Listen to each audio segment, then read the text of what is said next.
Rational numbers and their decimal expansions.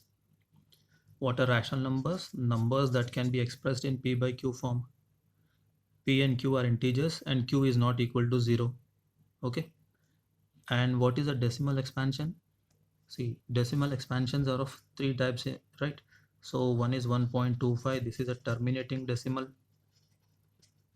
Okay. And the other one is 2.2525252525 and so on, this type, right? Which is non-terminating repeating.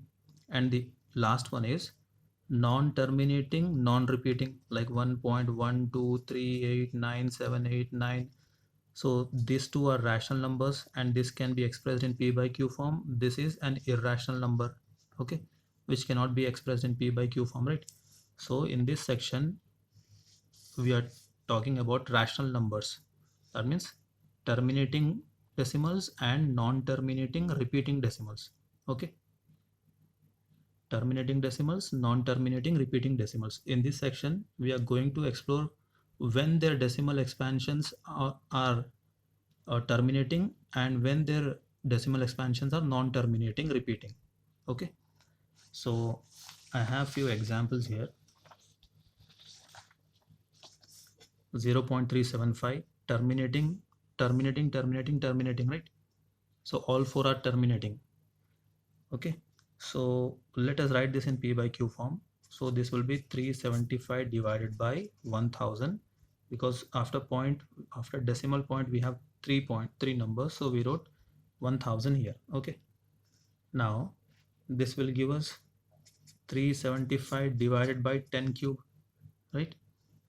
10 cube is 1000. Okay, now let us write this in p by q form. 104 divided by 100, 104 divided by 10 square. This one 875 divided by how many zeros? 4. 1 2 3 4. Okay, so this is 875 divided by 10 power 4. And the last one 125 divided by 10, that is 125 divided by 10 power 1. Okay, see, we see that all the terminating decimals, okay, can be expressed in p by q form whose denominators are powers of 10, isn't it? 10 power 3, 10 power 2, 10 power 4, 10 power 1. Okay, all the denominators are powers of 10. Now let us factorize the numerator and denominator and express them in simplest form. Now this is 375 by 10 cube, right? So 375, let us prime factorize this. We'll have 3, 125, 525, 551, right? So this will be 3 power 1, 5 cube divided by 10 is 2 into 5 whole cube, right? So this will be 2 cube, 5 cube. 5 cube, 5 cube will get cancelled. We have 3 by 2 cube. Okay. Alright. Let us factorize this. 104.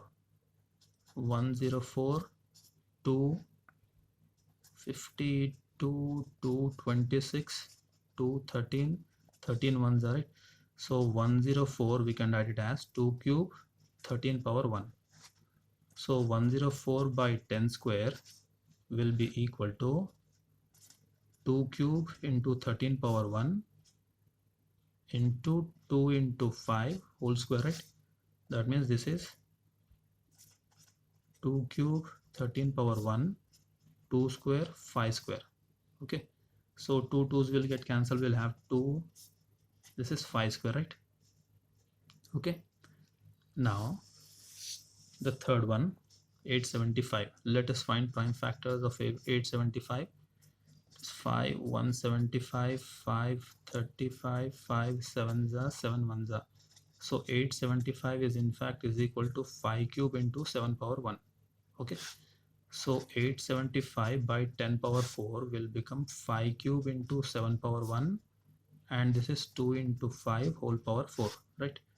5 cube into 7 power 1, 2 power 4 into 5 power 4. So 3 5's will get cancelled. 7 power 1 by 2 power 4 into 5 power 1. Okay, and finally we have 125. Okay, so 525 is a 5 cube, right? So 125 by 10 square, 10 power 1, we can write it as 5 cube by 2 into 5. So 1 5 will get cancelled. This is 5 square divided by 2. So see here, do you observe any pattern in the denominators? The denominators have only the powers of 2 or powers of 5, right? Or both, isn't it?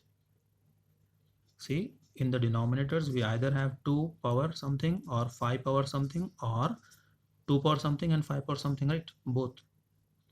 We have 2 cube here, 5 square here, 2 power 4, 5 and 2 here, right? So we observe that the denominators have only the powers of 2 or powers of 5 or both. Okay, this is because 2 and 5 are only the prime factors of 10, right? In the denominators we had 10 here. Okay, that's why we will get only 2, 5 or both in the denominators for terminating decimals. Okay, so with that we come to a conclusion that if x is a rational number, like for example here, if x is 0.375, x is a rational number whose decimal expansion is terminating, this decimal expansion is terminating, right? Then x can be expressed in p by q form. Okay, p and q are co-primes. Then prime factorization of q, that means prime factorization of this denominator, then prime factorization of q is of the form 2 power n 5 power m, where n and m are non-negative integers. Okay, that's what we saw, right? See, when we simplify that, let us write the powers here. In the first case the denominator is 2 cube, in the second case the denominator is 5 square, in the third case the denominator is 2 power 4 5 power 1. Okay, and in the fourth case denominator is 2. So we have denominators like this, right? And in the numerator we had something, right? So according to this statement, for terminating decimals the denominator should have like this 2 power n 5 power m. So see here, 2 power n 5 power m. What is the value of n here? N is equal to 3. Okay, but there is no 5. That means m is equal to how much here? 0. M and n are non-negative integers. They should not be negative, but it can be 0 also, right? 1 2 3 4 5 and so on. Okay, here we have 5 square, so this is 2 power n 5 power m form, right? So what is the value of n? There is no 2 in this, right? That means it is 2 power 0. So n is equal to 0 and m is equal to 2. Here 2 power n 5 power m, 2 is 4, m is 1. Here 2 power n 5 power m, 2 n is 1, m is 0.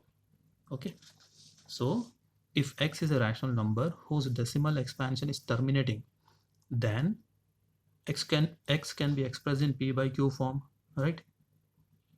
Then the prime factorization of q, the denominator, will be of the form 2 power n 5 power m. Okay.